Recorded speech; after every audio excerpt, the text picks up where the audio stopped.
The fluorescent lights of Naval Medical Center San Diego hummed their familiar tune as Catherine Morrison pushed through the double doors of the intensive care unit. 11:30 at night, her feet ached in the comfortable sneakers she'd worn for the past 12 hours, and the familiar weight of exhaustion settled across her shoulders like an old coat she couldn't quite shake off. 34 years old, 12 years into her nursing career, and Kate had learned to recognize the particular kind of tired that came from a shift where you barely sat down. 3 critical patients tonight, each one demanding constant monitoring, constant vigilance, constant care. The kind of shift where you moved from room to room with practiced efficiency, where your hands knew what to do before your brain could catch up, where muscle memory and training carried you through when exhaustion threatened to slow you down. But Kate wouldn't have it any other way. She made her final rounds, checking each patient one last time before the night shift took over. The elderly woman in room 302 recovering from open heart surgery, the middle-aged man in 305 fighting back from a stroke, and then there was room 3 Tyler Bennett. Kate paused outside his door, her hand resting on the frame. 4 days now, 4 days since they'd brought him in by helicopter unconscious, broken fighting for every breath. The medical chart told her the basics. 22 years old, multiple fractures, internal bleeding that had required emergency surgery, traumatic brain injury that kept him sedated and connected to more machines than she could count. What the chart didn't tell her was why.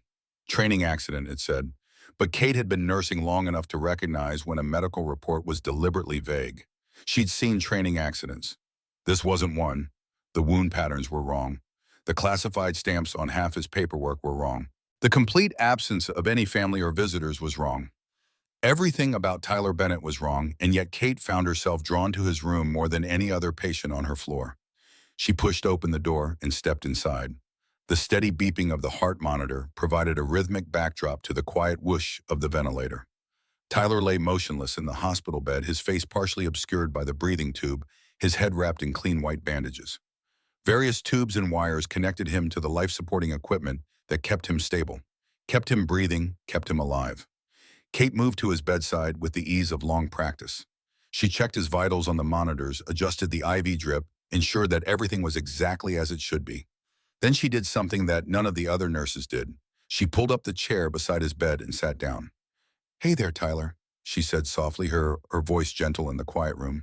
"I'm back for another evening chat. I know you're probably tired of hearing my voice by now, but too bad. You're stuck with me." She'd read somewhere years ago that unconscious patients could sometimes hear what was happening around them, that the sound of a human voice, the touch of a hand, the presence of another person could make a difference in their recovery. Whether it was scientifically proven or not, Kate didn't care. She refused to let Tyler Bennett lie alone in this sterile room fighting for his life without knowing that someone cared whether he made it or not.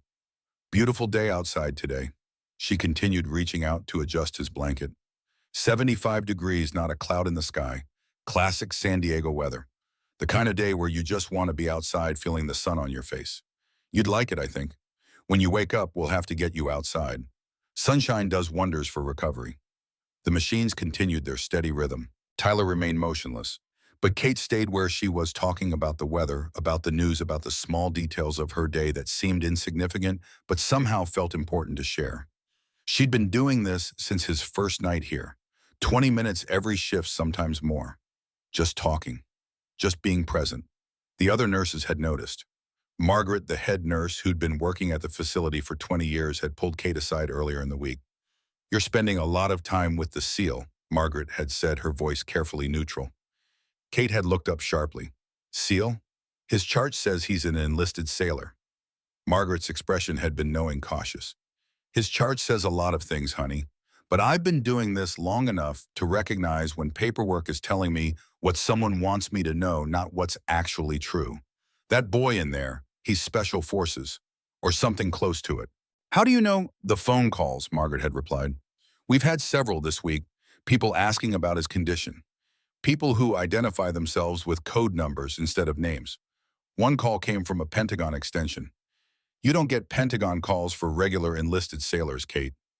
The conversation had stayed with her. Kate had gone back to Tyler's room that night and really looked at him. At the way his hands, even in unconsciousness, maintained a certain tension. At the scars she could see on his exposed forearms, the kind that spoke of hard training and harder experiences. At the sheer physical conditioning of his body, evident even through the injuries in the hospital gown.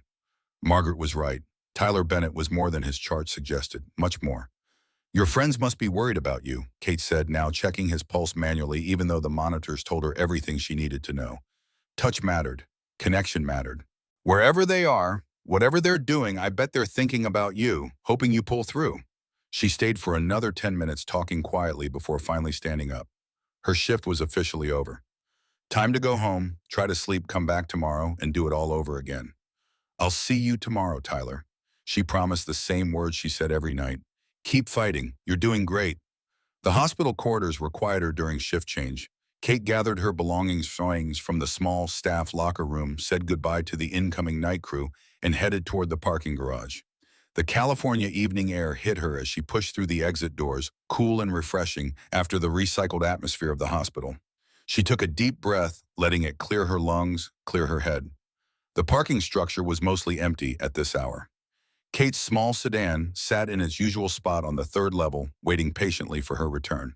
She was fumbling with her keys, already thinking about the leftover pasta waiting for her at home, when she heard the sound of car doors slamming.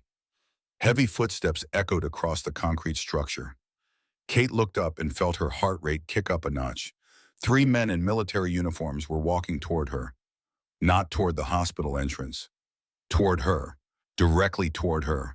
They moved with purpose, with a particular kind of coordinated precision that made Kate's instincts prickle. Even in the dim parking garage lighting, she could see that these were not ordinary soldiers. Their uniforms bore insignia she didn't immediately recognize, and there was something about their bearing, their movement, their presence that commanded immediate attention. The tallest of the 3 men led the way. His face was weathered, suggesting years of outdoor assignments, and his eyes held an intensity that made Kate straighten unconsciously, despite her exhaustion. When he spoke, his voice carried an authority that seemed to fill the empty space around them. "Excuse me, are you Catherine Morrison?" Kate's hand tightened on her car keys. She was alone in a parking garage with 3 strangers, military uniforms or not. But something in the man's tone, in the respectful way he'd addressed her, kept her from immediately backing away. "Yes, I am, she replied, keeping her voice steady. "Can I help you with something?" The tall man exchanged a quick glance with his companions before focusing his attention back on her. In that brief moment, Kate saw something pass between them. Some silent communication born of years of working together in situations where words weren't always possible. "Ma'am," the man said, and the formal address carried genuine respect. "We understand you've been caring for Petty Officer Tyler Bennett." The formal use of Tyler's full name and rank surprised her. Throughout his stay, everyone had simply referred to him by his first name. His medical chart had listed him as a regular enlisted sailor. The reverence in this man's voice when he said Petty Officer Bennett suggested there was much more to Tyler's story than she had been told. Much more than the vague medical reports had revealed. "I have been caring for him," yes, Kate replied carefully. She studied the 3 men, noting the way they stood, the way they watched her. Military through and through, but more than that. These were men who'd seen combat, who'd faced danger, who'd learned to assess threats in milliseconds. "Are you family members? I have to tell you that visiting hours ended several hours ago, and his condition hasn't changed since yesterday." The second man stepped forward slightly. He was shorter than the first, but carried himself with the same unmistakable confidence. When he spoke, his voice was rougher, harder-edged, like gravel being turned over. "Ma'am, we're not family," he said, "but we are his teammates. We've been deployed overseas and just received word about his condition. We came as soon as we could arrange transport back to the States." Teammates, deployed overseas, came back as soon as they heard. Kate began to understand that these men were not ordinary visitors. Their use of ma'am when addressing her, their obvious urgency beneath the controlled military bearing, their mention of overseas deployment, it all suggested they were members of an elite military unit. The kind of unit that didn't advertise its existence. The kind of unit that Tyler Bennett belonged to. The third man, who had remained silent until now, spoke with a slight southern accent that somehow made him seem more human, more approachable, despite the obvious deadliness that all 3 men carried like a second skin. "Ma'am," he said, "we know it's late, and we know you've been working all night. We saw you leave the building, and we waited. But we were hoping you might be able to tell us about Tyler's condition. The official reports only tell us so much. We need to know how he really is." Kate found herself in an unusual situation. Hospital policies were clear about patient confidentiality. She couldn't just share medical information with anyone who asked, regardless of their relationship to the patient. But these men were obviously Tyler's military colleagues, and their concern seemed genuine. Deeper than genuine.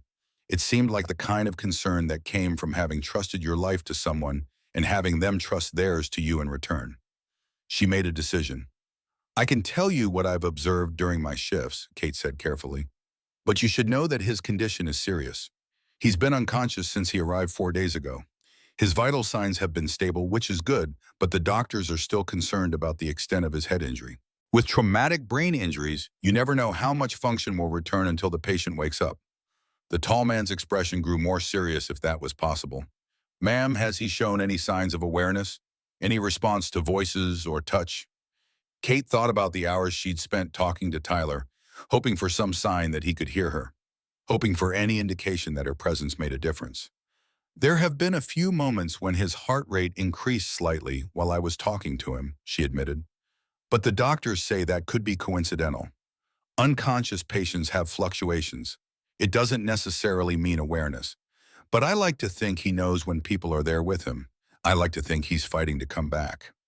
The three men exchanged meaningful looks again, that same silent communication.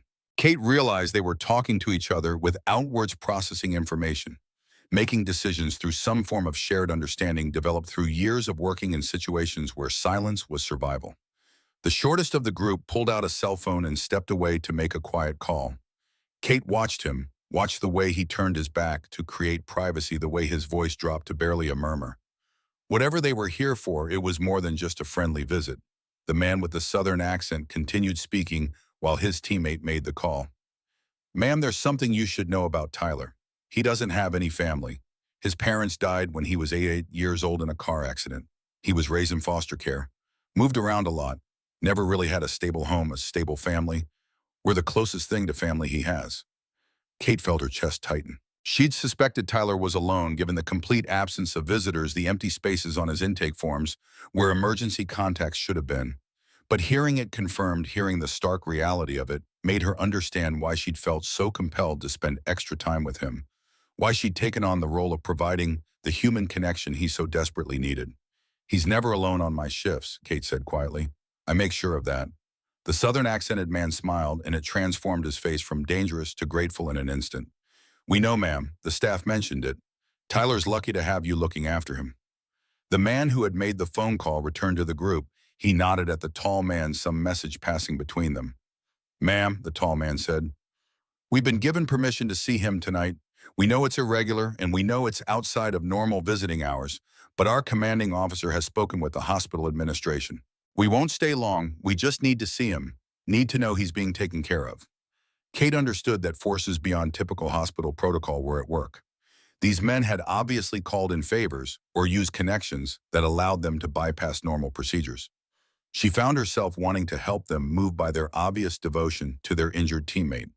I can take you up to see him, Kate offered, but I should warn you that he looks pretty rough. The injuries were extensive and he's connected to a lot of medical equipment. It can be shocking to see someone you know in that condition. The tall man's voice was quiet when he replied, carrying a weight of experience that Kate recognized even without understanding its source. Ma'am, we've seen our share of battlefield injuries. We've carried wounded brothers through hell and back. We just need to know he's being taken care of. That someone's watching over him the way we can't right now. As they walked back toward the hospital entrance together, Kate realized that her simple act of compassionate nursing had somehow connected her to a world she had never imagined. These men, who were clearly elite special forces operators, had sought her out specifically because of her care for their teammate. They'd waited in a parking garage, approached her in the dark, all because they needed to know that Tyler Bennett wasn't alone. The automatic doors slid open as they approached the hospital entrance, and Kate's routine end to a night shift had transformed into something entirely unexpected. She led the way through the familiar corridors, but they felt different now, changed somehow by the presence of these three silent warriors walking behind her. They reached the secure doors leading to the ICU. Kate swiped her keycard and heard the electronic beep of approval. She held the door open for the three men, noticing how they moved through the space with careful awareness, taking in every detail, assessing every sight line and exit. I need to let you know, Kate said quietly as they walked down the corridor, that Tyler has been in my thoughts constantly since he arrived. I've been a nurse for 12 years, and I've never felt such a strong connection to a patient's recovery. There's something about him that makes you want to fight for him. The tall man nodded solemnly. Ma'am, Tyler has that effect on people. He's the kind of person who would give everything for others, sometimes more than he should give. He's saved every one of our lives at least once, some of us more than that. Finding out he was down, that he was hurt this badly, it's been eating at us. We needed to see him. They stopped outside room 314. Kate could see the concern etched on each man's face now that they were close. These were warriors who had undoubtedly faced danger and loss before, but seeing their teammate in a vulnerable state was clearly affecting them deeply. Kate pushed open the door and stepped inside. The steady rhythm of the ventilator and heart monitor filled the small space. Various machines displayed Tyler's vital signs in glowing numbers, tracking every breath, every heartbeat. Tyler lay motionless in the hospital bed, and exactly as Kate had left him 20 minutes earlier. His head partially bandaged, tubes and wires connecting him to the equipment, keeping him alive. The three men filed in quietly behind her, and Kate saw their military bearing falter for just a moment. The shortest of the three men, who had identified himself on the walk-up as Wade Thompson, approached the bed first. His hands were steady as he reached out to gently touch Tyler's shoulder, but Kate could see the emotion in his eyes. "Hey, brother," Wade said softly, his rough voice gentling. "We're here. We made it back as soon as we could. You gave us a hell of a scare, you know that." The tall man moved to the other side of the bed. Kate noticed how his gaze took in all the medical equipment with what looked like practiced assessment. A medic, she realized, or someone with medical training beyond basic first aid. "Tyler," the tall man said, "you need to wake up, man. We've got stories to tell you about how the mission went, and you're missing all the good parts. Besides, you owe me $50 from that poker game, and I'm not letting you die before you pay up." The casual humor delivered in such a serious tone somehow made the moment more real, more human. These weren't just warriors visiting a fallen comrade. These were brothers, family, bound by experiences Kate couldn't begin to imagine. The third man, the one with the southern accent, stood at the foot of the bed with his hands clasped behind his back. Despite their casual words, Kate noticed that all three men maintained perfect military bearing, even in this intimate moment. Discipline and emotion existing side by side. "Ma'am," the tall man said, turning to Kate, "can you tell us exactly what happened when he was brought in? We know the official story, but sometimes the medical perspective reveals details that don't make it into the reports." Kate moved to the bedside computer terminal and pulled up Tyler's electronic chart. He arrived by helicopter transport 4 nights ago. The paramedics said he'd been unconscious at the scene. The injuries suggested a significant impact, possibly from a fall or explosion. He had multiple fractured ribs, internal bleeding in his abdomen, and the traumatic brain injury that's been our primary concern. We stabilized him in surgery, stopped the internal bleeding, but the brain injury required us to keep him sedated to prevent further damage. Wade looked up from where he'd been studying Tyler's face. "Ma'am, did he have any personal effects with him when he arrived?" Kate thought back to that chaotic night when the trauma team had worked to stabilize Tyler. There was a waterproof pouch that came with him. The security staff took it for safekeeping. I remember seeing what looked like photographs inside before they logged it. The three men exchanged another one of their meaningful glances, and the southern accented man stepped forward.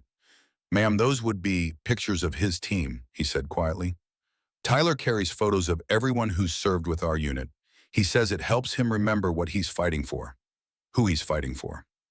As Kate watched these men interact with their unconscious teammate, she began to understand the depth of their brotherhood. This wasn't just professional concern for a colleague.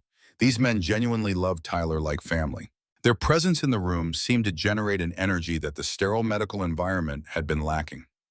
"I've been talking to him during my shifts," Kate admitted. "I read somewhere that unconscious patients might be able to hear conversations around them. I've been telling him about the weather, reading news articles, just trying to make sure he doesn't feel alone." The tall man's expression softened noticeably. "Ma'am, that means more than you know. Tyler hates being alone. Growing up in foster care, he spent a lot of time by himself. Different homes, different families, never really belonging anywhere until he found the Navy, found us. Having someone talk to him even if he can't respond, that's exactly what he would want." Wade had been quietly observing the various monitors and machines surrounding Tyler's bed. "His numbers look strong," he commented. "Heart rate, blood pressure, oxygen saturation, all within acceptable ranges. The doctors must be pleased with his progress." "They are," Kate confirmed. "The internal bleeding has stopped completely, and the swelling in his brain has been decreasing gradually.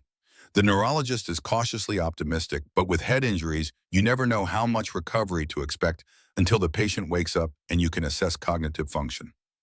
The Southern accented man moved closer to the head of the bed and began speaking directly to Tyler in a conversational tone, as if his teammate might sit up at any moment and join the discussion. You know, Tyler, the mission you were training for when this happened, it was a success. The intel you helped gather made all the difference. Command wants you to know that. Whatever you were doing, whatever you were working on, it mattered. You can be proud of that work even if you don't remember it right now.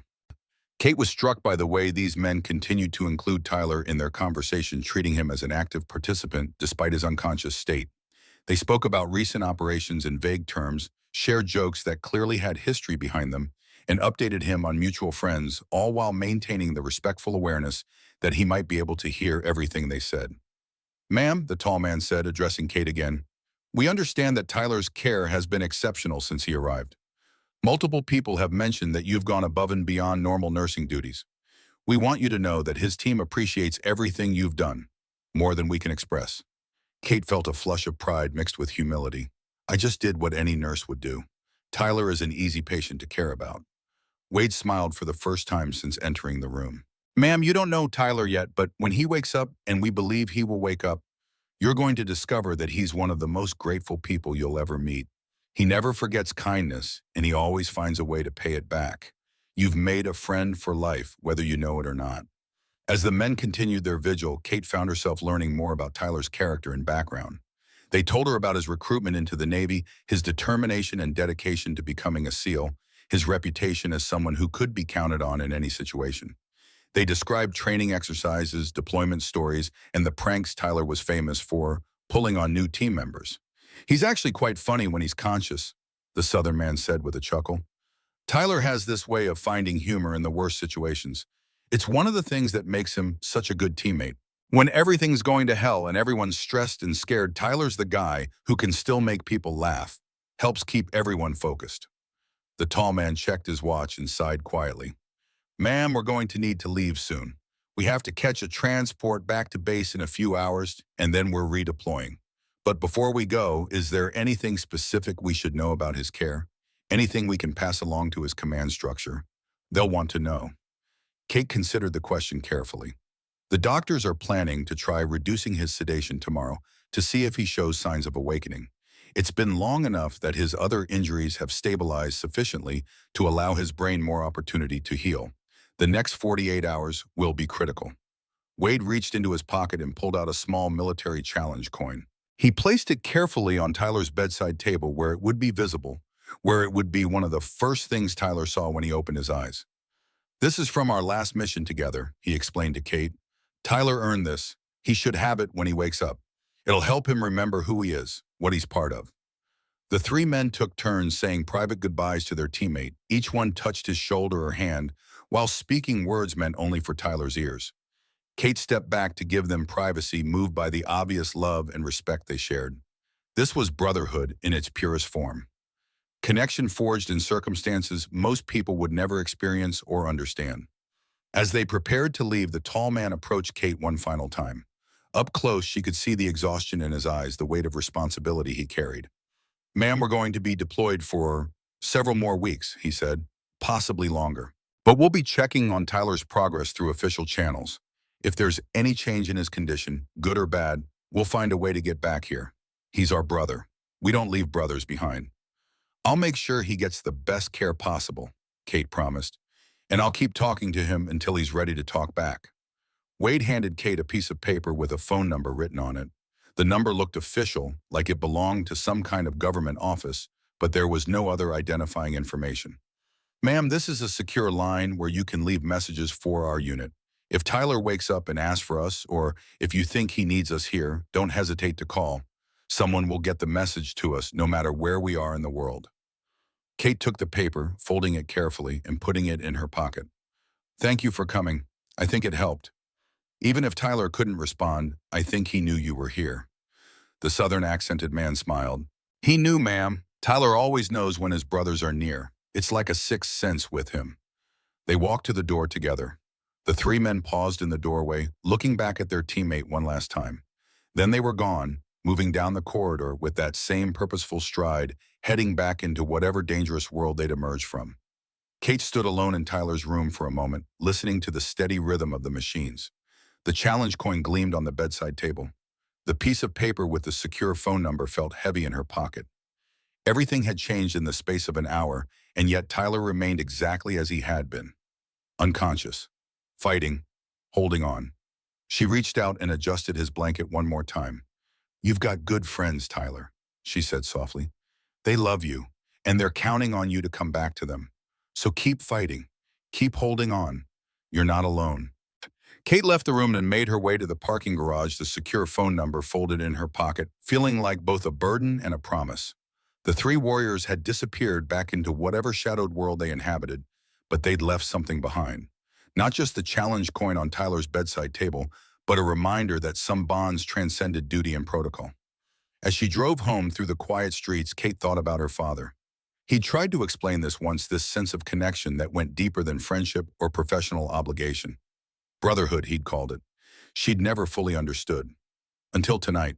Tyler Bennett had three men who would cross oceans for him, who would bypass regulations and call in favors just to see him, to know he was being cared for. That kind of loyalty wasn't given lightly, and somehow, without meaning to, Kate had become part of that circle.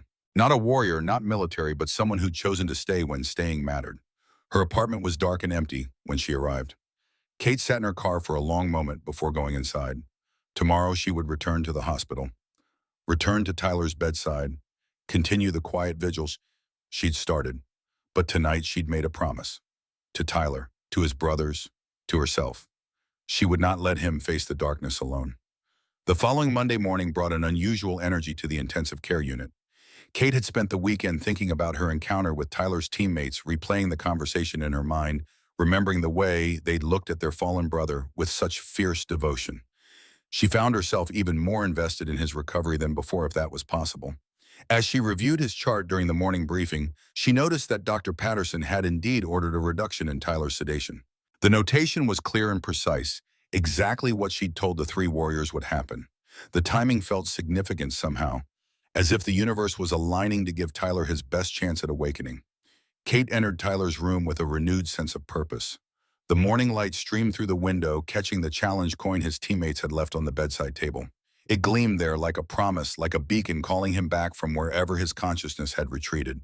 She began her usual routine of checking his vital signs while talking to him about the day ahead.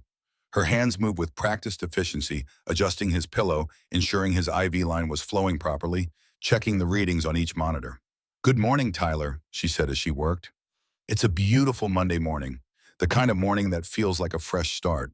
Your friends were here to see you Friday night. They left you something special." She picked up the challenge coin and placed it gently in his hand, folding his fingers around it. "They wanted you to know that your last mission was a success.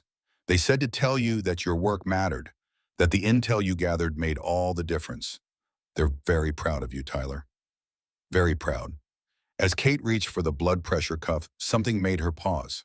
A movement, so slight it might have been her imagination. But there it was again.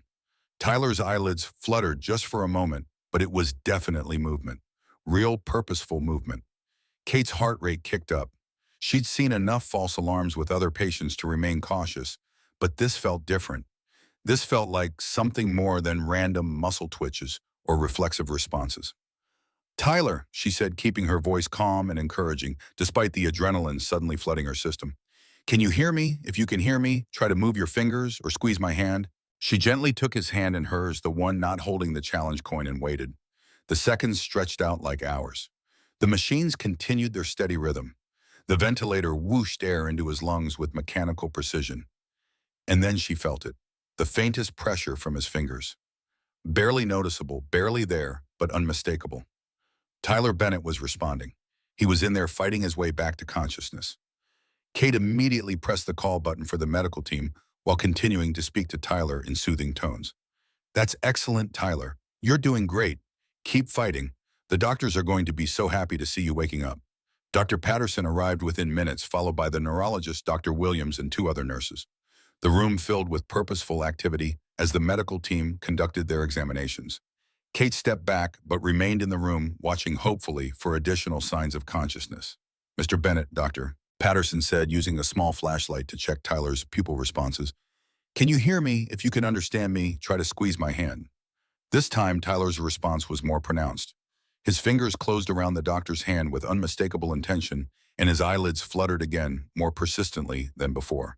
The effort it took was visible, the struggle to break through whatever fog held him captive. Excellent, Dr. Williams murmured, making notes on his tablet.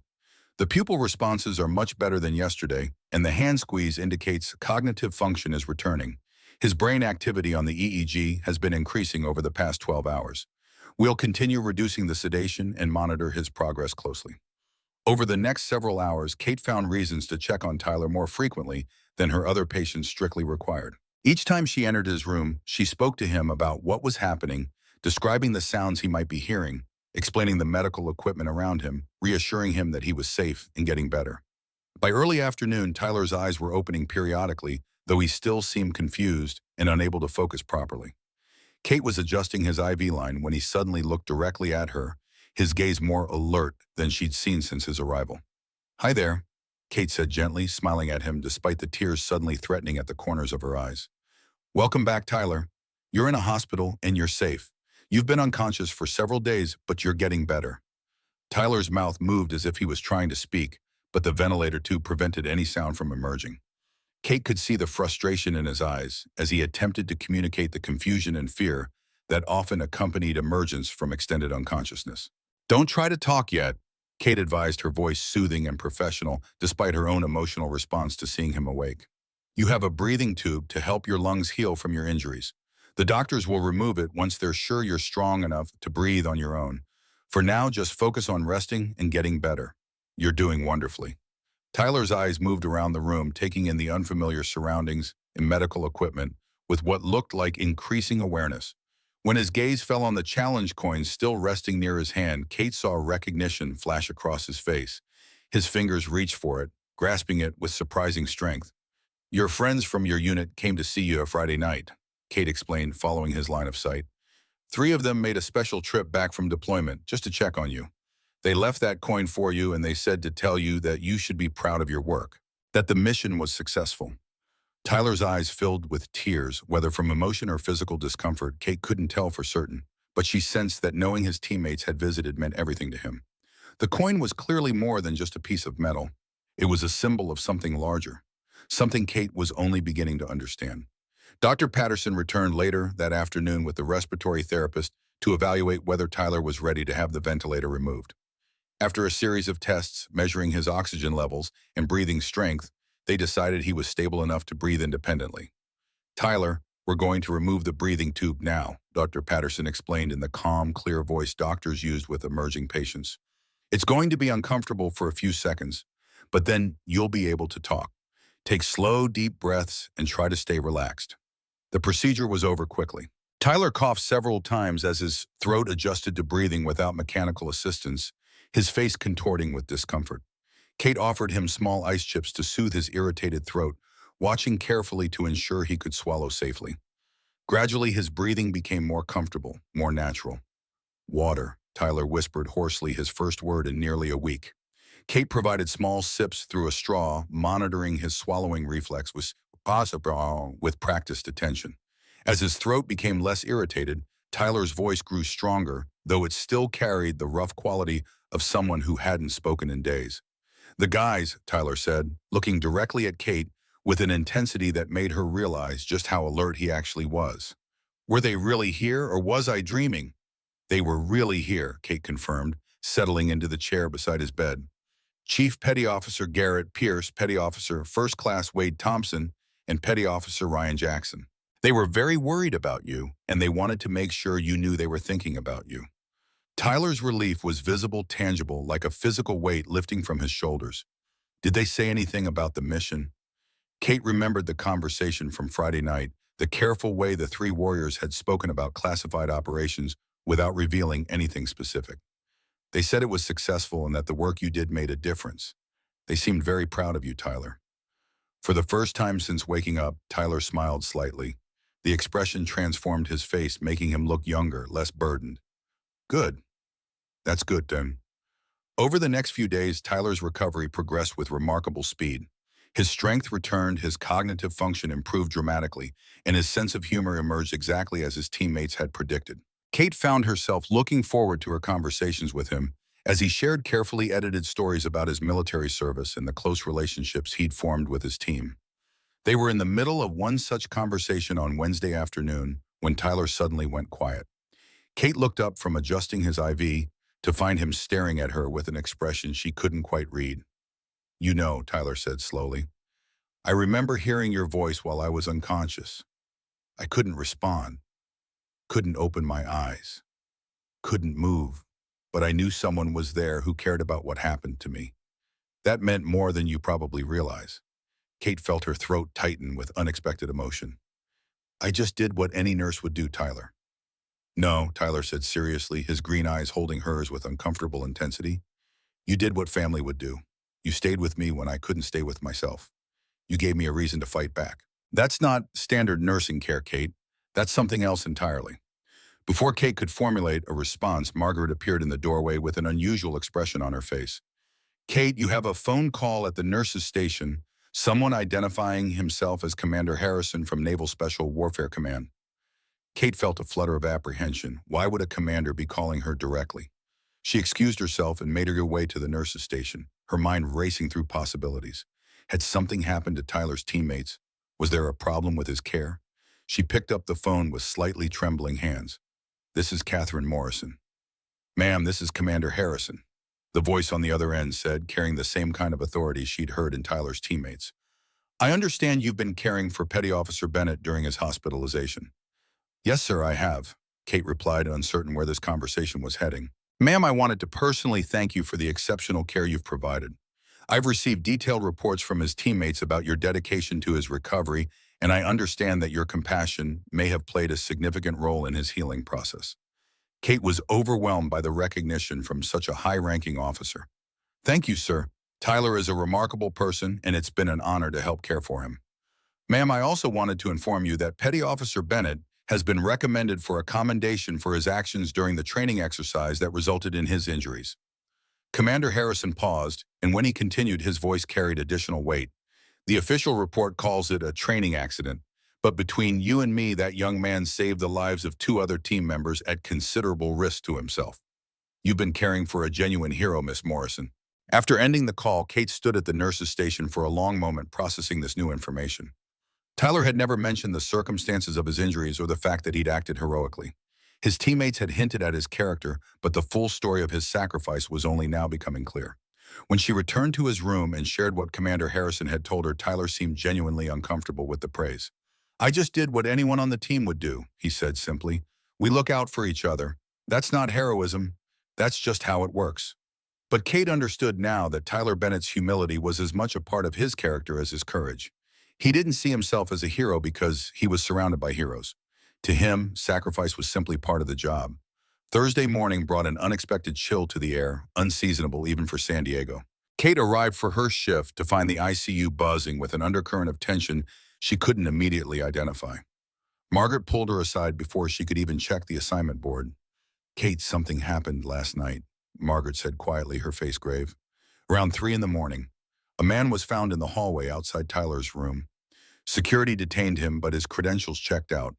He claimed to be from the Department of Defense doing a routine inspection of facilities treating military personnel." Kate felt cold dread settle in her stomach. What was he really doing? Margaret glanced around to make sure they weren't overheard. James Dalton, our head of security, said something was off. The man's badge looked legitimate, but when James called the number on his credentials to verify it was disconnected. By the time James got back to question him further, the man was gone. Security footage from that corridor was corrupted. Conveniently. "Someone tried to get to Tyler," Kate said, her voice barely above a whisper. "That's what James thinks. He's reviewing all the footage from the past week, trying to figure out who this person really was and if he's been here before." Kate went immediately to Tyler's room. He was awake, sitting up slightly in bed, but the relaxed demeanor from the previous days was gone. He looked tense, alert, his eyes constantly moving to the door and windows. "You heard," he said when he saw her expression. It wasn't a question. "Margaret told me. Tell her what's really going on." The truth this time. Tyler was quiet for a long moment, clearly weighing what he could and couldn't tell her. Finally, he seemed to come to a decision. The training accident was a lie, he said quietly. The mission was classified, but it wasn't training. We were gathering intelligence on defense contractor corruption. Billions of dollars in fraudulent spending. I saw things, Kate, documents, communications. Evidence of a conspiracy that goes all the way to the Pentagon. Kate sank into the chair beside his bed, her mind reeling. And someone knows you have this evidence. I don't have it anymore, Tyler said. I passed it up the chain of command before the operation went south. But I'm a witness. I saw everything. If I testify, a lot of powerful people go to prison. If I die before I can testify, the evidence chain breaks. They can claim the documents were fabricated, that there's no credible witness to verify them. So they're trying to kill you. They already tried once, Tyler said grimly. The ambush wasn't an accident, Kate. Someone changed our coordinates, sent us into a kill box. I survived that. Now they're trying to finish the job. Before Kate could respond, James Dalton appeared in the doorway. She'd seen the head of security around the hospital, but had never spoken with him directly. He was a tall man, probably in his early 60s, with steel gray hair, cut in a military style, and the kind of bearing that suggested he'd once worn a uniform himself. Miss Morrison, Dalton said, his voice carrying quiet authority. I need to speak with you and Petty Officer Bennett privately. Kate nodded, her heart pounding. Dalton stepped fully into the room and closed the door behind him. He studied Tyler for a moment, and Kate saw something pass between the two men. Recognition of a shared experience, perhaps. The acknowledgement of one warrior by another. Son, Dalton said to Tyler, I spent 20 years in the 75th Rangers. Did 2 tours in the Gulf War. I know the look of someone who's been burned by their own people. And I know when someone's being hunted. Tyler's posture shifted slightly, becoming more respectful. Sir, the man who tried to access your room last night wasn't DOD, Dalton continued. His credentials were high-quality forgeries, but forgeries nonetheless. I've recovered security footage from other areas of the hospital. He's been here 3 times in the past week, and always at night, always trying to get close to this room. He's a professional, and he's persistent. Have you contacted the authorities? Kate asked, her voice steadier than she felt. I've contacted someone better, Dalton replied. He pulled out a cell phone and made a brief call. Colonel Hayes, it's James Dalton. Yes, sir, it's been too long. Sir, I have a situation here that requires your attention. Kate watched as Dalton explained the situation in crisp military terms. When he ended the call, his expression was grim but determined. Colonel Hayes is with Joint Special Operations Command, Dalton explained. We served together a long time ago. He's going to send a team, but it'll take at least 12 hours to get assets in position. In the meantime, we have a problem. This hospital isn't secure. Too many access points, too many people coming and going. We need to move Petty Officer Bennett somewhere safer. Where? Tyler asked. Dalton smiled slightly. The old VA hospital wing. It's been closed for renovations for the past 6 months. No one goes there except maintenance crews, and I control access. We can fortify it, set up proper security, and wait for Colonel Hayes' team to arrive. You're putting yourself at risk, Kate said to Dalton. Why would you do that? Dalton's expression softened fractionally. Because I've seen this before, Miss Morrison. Good men getting burned by the system they served. Good men being hunted because they did the right thing. I didn't help them then because I didn't know. But I know now, and I'll be damned if I'm going to stand by and let it happen again. He turned to Tyler. Can you walk? With help, Tyler admitted. Then we move now before the day shift ends and there are fewer witnesses. Dalton looked at Kate. Miss Morrison, you should go home. This isn't your fight. Kate thought about Tyler lying in that hospital bed for 4 days alone and vulnerable. She thought about the 3 warriors who trusted her with their brother's care. She thought about her father and what he would have done in this situation. No, Kate said firmly. Tyler is my patient. I'm responsible for his care. If you're moving him, I'm coming with you. Dalton studied her for a long moment, and Kate got the distinct impression she was being assessed, measured against some internal standard. Finally, he nodded. All right then, Miss Morrison. But you need to understand what you're signing up for. These people are professionals. They will come, and when they do, it's going to get dangerous. Very dangerous. Then I'll learn to handle dangerous, Kate replied. Tyler looked at her with an expression that mixed gratitude, concern, and something else she couldn't quite identify. Kate, you don't have to do this. Yes, I do, Kate said simply. You said I stayed with you when you couldn't stay with yourself. Well, I'm not stopping now. Within the hour, they'd moved Tyler to the abandoned VA hospital wing. The space was eerily quiet, filled with outdated equipment and empty rooms waiting for renovation that seemed perpetually delayed. Dalton had chosen a room at the end of a long corridor with only one entrance and windows that overlooked an empty courtyard. Kate helped Tyler get settled while Dalton made phone calls and set up what he called basic security measures. She tried not to think too hard about what those measures might be or why a hospital security chief would know how to implement them. As night fell, Kate found herself in a situation she'd never imagined. Sitting in an abandoned hospital wing with an injured SEAL and a former ranger waiting for professional killers to make their move. Tyler dozed fitfully, his body still recovering from his injuries despite his improving condition. Kate sat in a chair beside his bed, trying to read a medical journal on her phone but unable to concentrate. Dalton stood by the window watching the courtyard with the patient vigilance of someone who'd done this kind of thing before. "Miss Morrison," Dalton said quietly, not turning from the window. "Your father was military, wasn't he?" Kate looked up surprised. "How did you know? The way you move, the way you respond to authority, the way you understand duty without it needing to be explained. You grew up around it." "He was Army," Kate confirmed. "Served in the first Gulf War. Same time as you, probably. He died when I was 16. Cancer from chemical exposure during his service." "I'm sorry," Dalton said, and there was genuine understanding in his voice. "What would he think about you being here right now?" Kate considered the question carefully. "He'd tell me I was crazy. Then he'd tell me he was proud." Dalton smiled, still watching the courtyard. "Sounds like a good man." "He was. He used to talk about brotherhood about the men he served with. I never really understood it until I saw Tyler's teammates Friday night. The way they looked at him, the way they talked about him, that's what my father was trying to explain to me." "It's not something you can explain," Mushy Dalton said. "It's something you have to experience, but you're seeing it now. You're part of it now, whether you plan to be or not." Around 2 in the morning, Dalton's phone buzzed with a text message. He read it and his entire body tensed. "They're here," he said quietly. "Security cameras just picked up 3 men entering the hospital through the emergency department service entrance. Professional gear moving with tactical precision. They'll be here in less than 5 minutes." Kate felt fear spike through her veins, cold and sharp. Tyler woke immediately, some sixth sense alerting him to danger even in his weakened state. "Kate," Dalton said, his voice calm but urgent, "listen to me very carefully. There's a storage room 3 doors down the corridor. I want you to take Tyler there and lock the door from inside. No matter what you hear, you stay there until I come get you. Do you understand?" "What are you going to do?" Kate asked, though part of her already knew the answer. "My job," Dalton replied simply. He moved to a cabinet in the corner and pulled out what looked like a security baton. "Now go and take this with you." He pressed something into Kate's hand, a panic button connected to emergency services. Kate helped Tyler to his feet, supporting his weight, as they moved as quickly as his injured body would allow toward the storage room. Her heart hammered in her chest and her hands shook, but she forced herself to stay calm to keep moving. They had just reached the storage room when Kate heard the sound of footsteps in the corridor. Heavy boots, multiple people, moving with purpose. She got Tyler inside and locked the door, her breath coming in short gasps.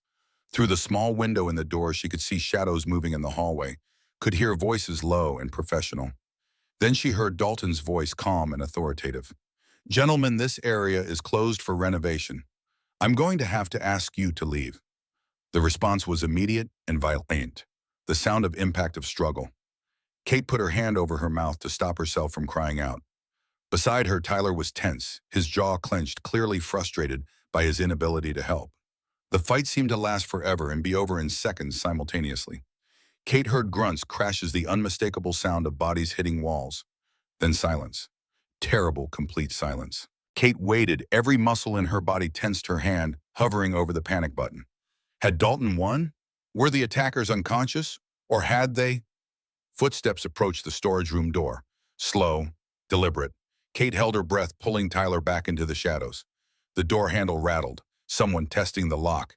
Then Dalton's voice, rough but alive. "Miss Morrison, it's over. You can come out now." Kate's legs nearly gave out with relief. She unlocked the door to find Dalton standing in the corridor, his security uniform torn, blood on his knuckles, but very much alive. Behind him, 2 men lay unconscious on the floor. A third was nowhere to be seen. "2 down," Dalton said, breathing hard. The third one ran when he realized he was outmatched. "Colonel Hayes' team will be here within the hour. We're going to be all right." Kate looked at the unconscious men, at Dalton's battered appearance, at Tyler's pale but determined face. They'd survived. Against all odds, they'd survived.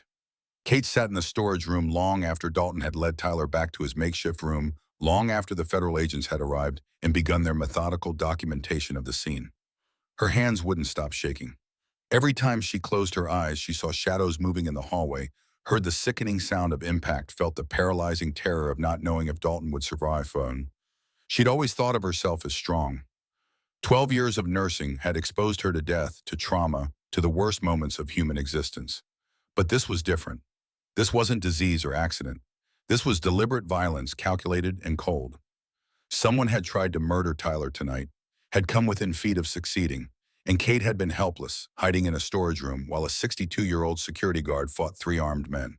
Miss Morrison, Kate looked up to find Dalton standing in the doorway. His uniform was torn, his knuckles bandaged, but his eyes were kind. "The federal agents want to interview you," he said gently. "Colonel Hayes is here, but if you need a moment, I can tell them to wait." Kate shook her head and stood willing her legs to support her. "No, I'm okay." "You're not," Dalton said quietly, "and that's all right. What you witnessed tonight, what you went through, it changes a person. The fear doesn't go away just because the danger passed." "How do you live with it?" Kate asked. "The violence, the fear." "You don't live with it alone," Dalton replied. "You find people who understand, people who've been there. You lean on them when you can't stand on your own." He paused. "You did good tonight, Miss Morrison. You kept Tyler safe. You didn't panic. That takes courage most people don't have." Kate nodded, not trusting herself to speak. She followed Dalton out into the corridor, where federal agents were processing the scene, where Colonel Hayes waited to take her statement, where Tyler lay, recovering from injuries that someone had tried to make fatal. She'd stepped across a line tonight, just as Dalton had said, left the safe world of routine nursing and entered something far more dangerous. But she'd also discovered something about herself. When it mattered, when someone needed her, she didn't run. She stayed, and she would keep staying for as long as Tyler needed her. Kate didn't sleep that night. Couldn't sleep. Every time she closed her eyes, she was back in that storage room, listening to sounds of violence in the hallway, not knowing if Dalton would survive, if Tyler would survive, if she would survive. She'd given her statement to federal agents as dawn broke, her voice steady even when her hands weren't. Answered questions about timelines and observations about what she'd seen and heard and done. Professional. Clinical. Everything a good witness should be. But inside, she was falling apart. By the time the sun rose over San Diego, painting the sky in shades of orange and gold that seemed mockingly peaceful, Kate was sitting in the makeshift command post that Colonel Hayes' team had established, a cup of coffee cooling in her hands.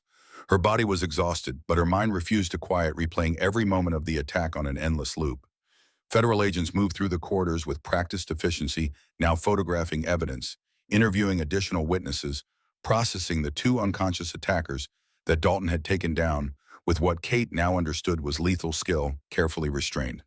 Colonel Hayes himself had arrived an hour ago, a lean man in his late 50s with iron gray hair and eyes that seemed to take in everything at once. He'd spent 20 minutes in private conversation with Dalton, the two old warriors catching up and assessing the situation with the kind of shorthand that came from decades of shared experience.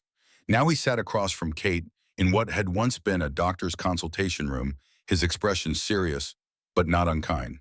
"Miss Morrison," Hayes said, his voice carrying the weight of someone used to making difficult decisions. "I need to be frank with you about what's happening here.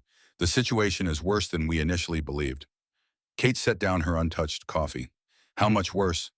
"The two men we captured last night are former military contractors, high-level operators who've done work for various three-letter agencies. They're not talking, but their equipment and methods tell us everything we need to know. Whoever hired them has significant resources and connections." "The defense contractor corruption that Tyler witnessed," Kate said. It wasn't a question. Hayes nodded. "It's bigger than we thought. We're not talking about a few million in fraudulent billing.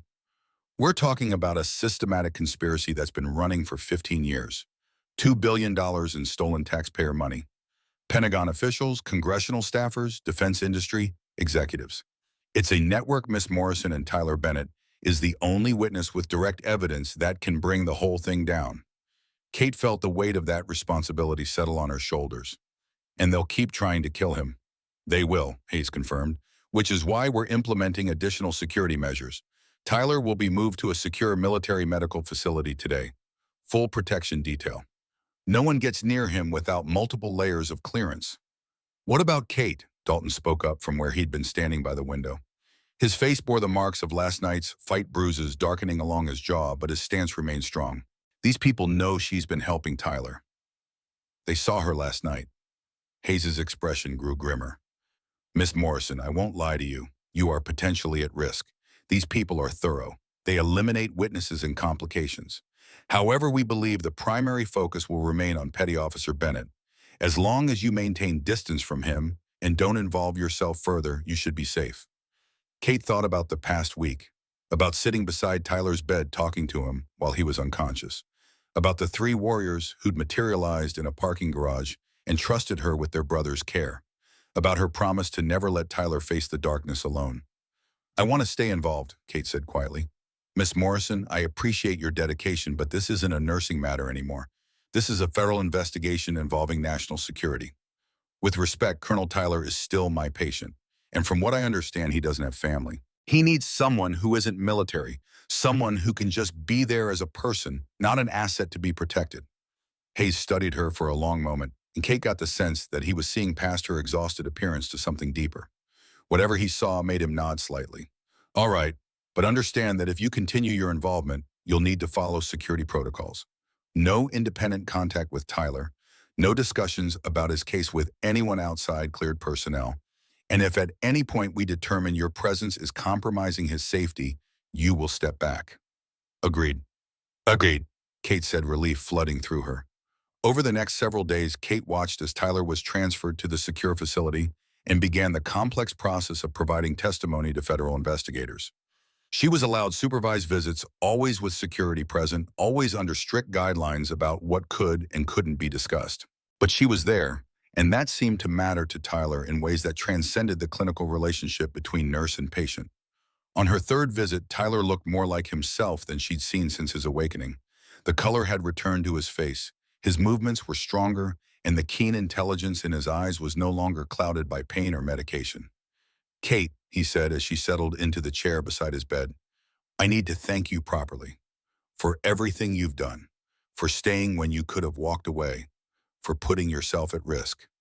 You don't need to thank me, Tyler. I just did what felt right. No, you did what was right. There's a difference, Visageo. Tyler paused, seeming to gather his thoughts. Growing up in foster care, I learned early that most people don't stick around when things get hard. They're nice enough when it's convenient, but the moment it costs them something, they disappear. You didn't disappear, Kate. You stayed, even when it got dangerous, even when you could have walked away. That is not something I take lightly. Kate felt tears prickling at the corners of her eyes. You remind me of my father, she said softly. He talked about duty and service and taking care of the people beside you. I didn't always understand what he meant, but I think I'm starting to.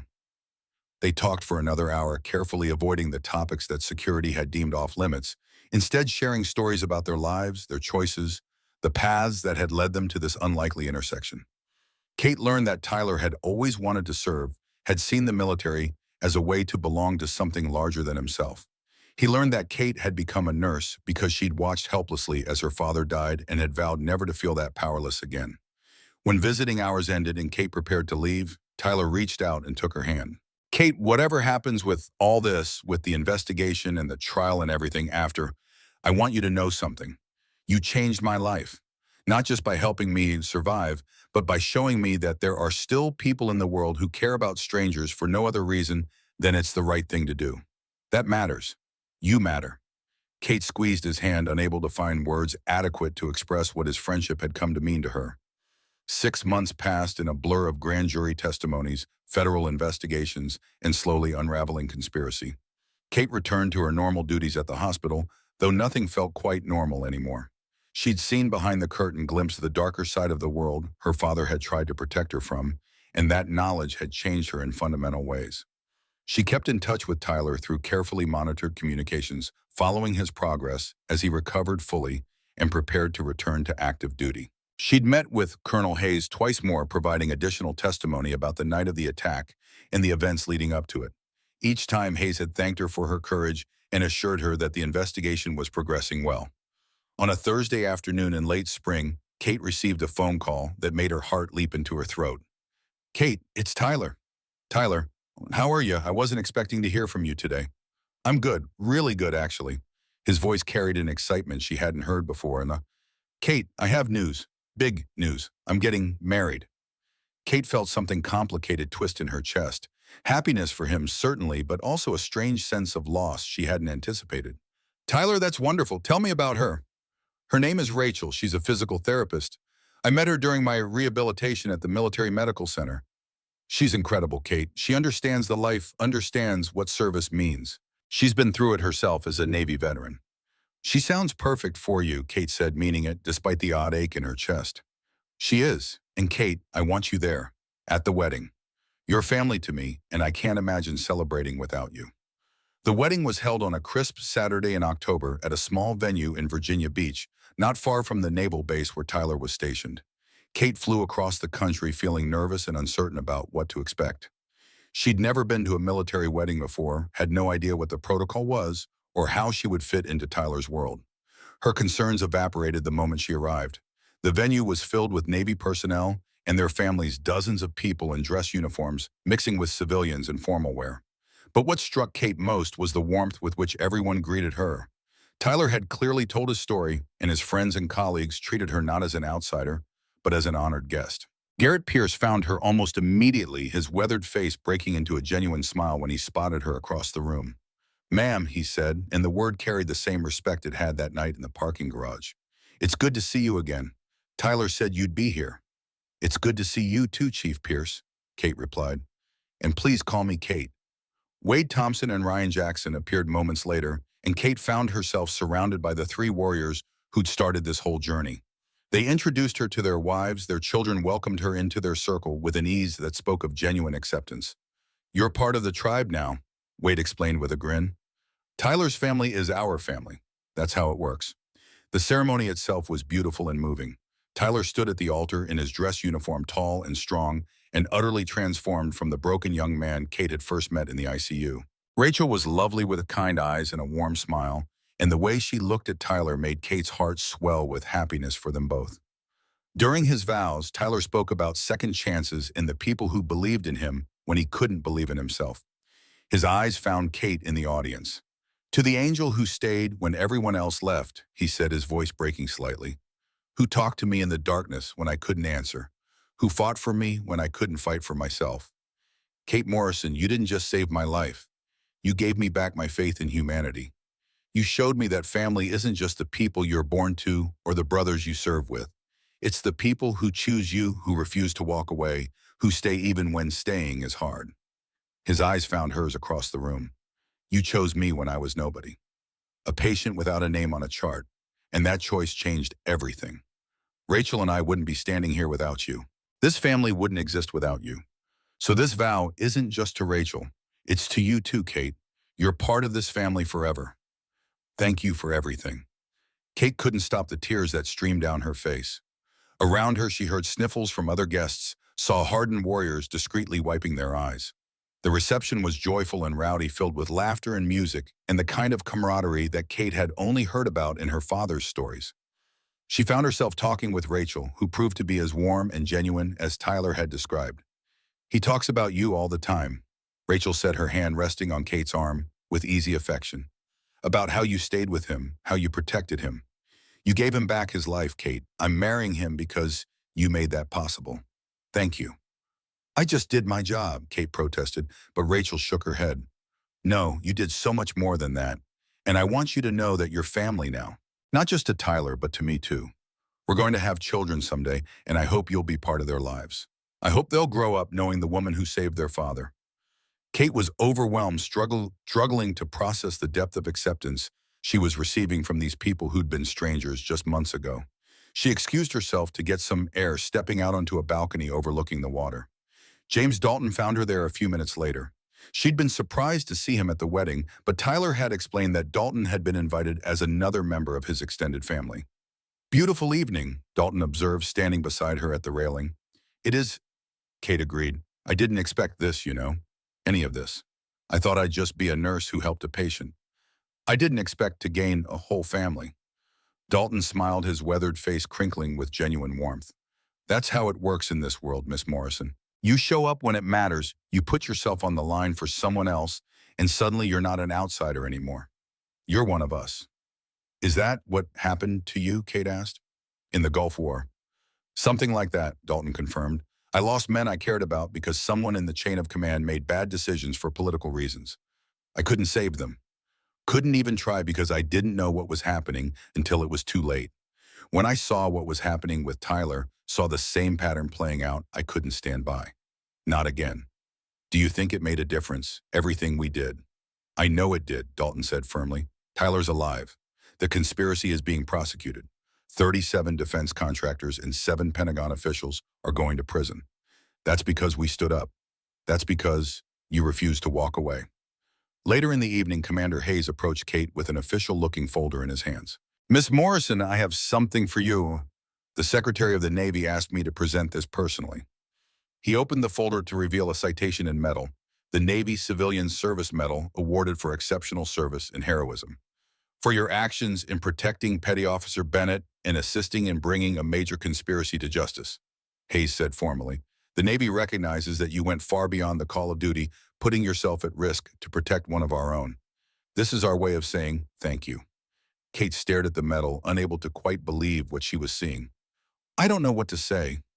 You don't need to say anything, Miss Morrison. Just know that your service is recognized and appreciated. The celebration continued late into the night.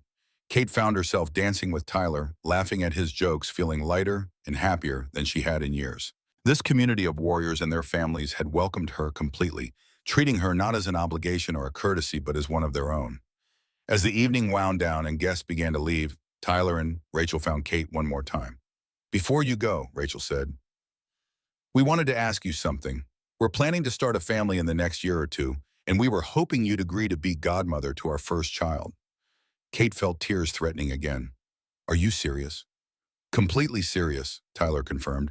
Your family, Kate. This is what family does. Kate hugged them both, overwhelmed by emotion and gratitude, and a sense of belonging she'd been missing since her father died. I would be honored. The months that followed brought changes to Kate's life in ways both expected and unexpected. She was promoted to a senior position in the ICU, given the opportunity to mentor younger nurses and share the lessons she'd learned about patient care that went beyond clinical skill. She taught them about connection, about seeing the person behind the patient, about never giving up on someone just because they couldn't advocate for themselves. She maintained regular contact with Tyler and Rachel, visiting them when her schedule allowed, watching their life together unfold with joy and pride. She stayed in touch with Dalton, who had retired from hospital security and now ran a program helping veterans transition to civilian life. They met for coffee every Thursday, two people who'd been changed by the same crucible of crisis and had emerged as unlikely friends. She attended gatherings of Tyler's SEAL team, welcomed into their circle of families and friendships. She met their children, heard their stories, learned about the bonds that held them together across deployments and danger. She understood now what her father had tried to explain all those years ago about brotherhood and service and belonging to something larger than yourself. 1 year after the wedding, Kate received a call that brought her rushing to the hospital where Rachel had given birth. She arrived to find Tyler pacing nervously in the waiting room, still in his training uniform, having rushed from base the moment labor started. She's doing great, Tyler said, hugging Kate tightly. The baby's perfect. A little girl. We want you to meet her. Kate followed Tyler into the recovery room where Rachel lay exhausted but glowing, a tiny bundle wrapped in pink blankets cradled in her arms. The baby had Tyler's green eyes and Rachel's delicate features, a perfect blend of her parents. Kate, Rachel said softly, meet Emma Catherine Bennett. We named her after you. Kate couldn't speak past the lump in her throat. She reached out to gently touch the baby's tiny hand, marveling at the perfection of her miniature fingers. She's beautiful, Kate finally managed. Absolutely beautiful. Tyler stood beside her, his arm around Kate's shoulders in a gesture of pure familial affection. She's got a good name to live up to. Strong, compassionate, brave, just like her godmother. Holding Emma for the first time, feeling the weight of this new life in her arms, Kate reflected on the journey that had brought her to this moment. It had started with a routine night shift, a patient without family, 3 warriors appearing in a parking garage. It had evolved through crisis and danger, through choices made and risks taken, through standing up when it would have been easier to walk away. She thought about her father and wished he could see this, could meet this child named in her honor, could know that his daughter had finally understood what he'd tried to teach her about service and duty and family. The following week, Kate returned to work at the hospital with a renewed sense of purpose. She was checking the assignment board for her shift when she noticed a new admission. Young Marine, 20 years old, in a coma following what the chart vaguely described as a training incident. No family listed, no emergency contacts. Kate felt a familiar pull, a recognition of need that transcended clinical protocol. She requested the assignment and was approved. As she walked toward the patient's room, she thought about Tyler and how far they'd both come. She thought about the three warriors who trusted her. She thought about Dalton and his determination to not stand by while good men were abandoned. She entered the room to find a young man connected to machines, unconscious and alone. Kate settled into the chair beside his bed and began doing what she'd learned to do best. "Hi there," she said gently. "My name is Kate Morrison, and I'm going to be your nurse. I know you can't respond right now, but I want you to know something important. You're not alone. I'm here, and I'm going to stay here until you're ready to come back." On the bedside table, she placed the challenge coin that Tyler had given her before she left Virginia. It had belonged to his team, but he'd insisted she keep it as a reminder of what they'd been through together. "See this?" Kate said, picking up the coin and holding it where the young Marine could see even through closed eyes. "This belonged to someone very important to me. His name was Tyler Bennett. He was 22 years old when they brought him in, just like you, unconscious, alone. No family listed on his chart." She placed the coin gently in the Marine's hand, folding his fingers around it, just as she'd done with Tyler a year ago. Tyler was in a coma for 4 days. The doctors didn't know if he'd wake up, and if he did, whether he'd be the same person. But he had something that made all the difference. He had people who refused to give up on him. Kate settled into the chair, the same chair she'd sat in beside Tyler's bed, and felt the weight of everything that had happened since. The three warriors materializing in a parking garage. The conspiracy and danger. The night she'd hidden in a storage room while violence erupted outside. The wedding. The medal. The baby named after her. 3 men flew across the world to see him, Kate continued softly. Navy SEALs who called him brother. They trusted me to watch over him when they couldn't, and I made them a promise that night. I promised I'd never let him face the darkness alone. She reached out and checked the Marine's pulse, her fingers steady and sure. Tyler made it through. He recovered, testified, helped bring down one of the biggest corruption conspiracies in military history. He got married, had a baby girl. And you know what he told me? He said he remembered my voice in the darkness. That knowing someone was there, someone who cared, gave him a reason to fight back. Kate looked at the young Marine's face, so similar to Tyler's had been. Young, strong, alone. "So here's what I'm telling you," Kate said, her voice carrying the weight of everything she'd learned. "You're not alone. I'm here. And I'm going to stay here talking to you, checking on you, fighting for you until you're ready to come back. Because that's what we do. That's what family does." She paused, thinking about Emma Catherine Bennett, about the community of warriors and their families who'd welcomed her, about James Dalton and his Thursday coffee meetings, about her father and what he'd tried to teach her. "Family isn't always blood," Kate said quietly. "Sometimes it's the people who show up when it matters. The people who stay when others leave. The people who fight for you when you can't fight for yourself." The machines beeped their steady rhythms. The fluorescent lights hummed overhead. And Kate Morrison did what she'd learned to do through trial and fire, an unwavering commitment.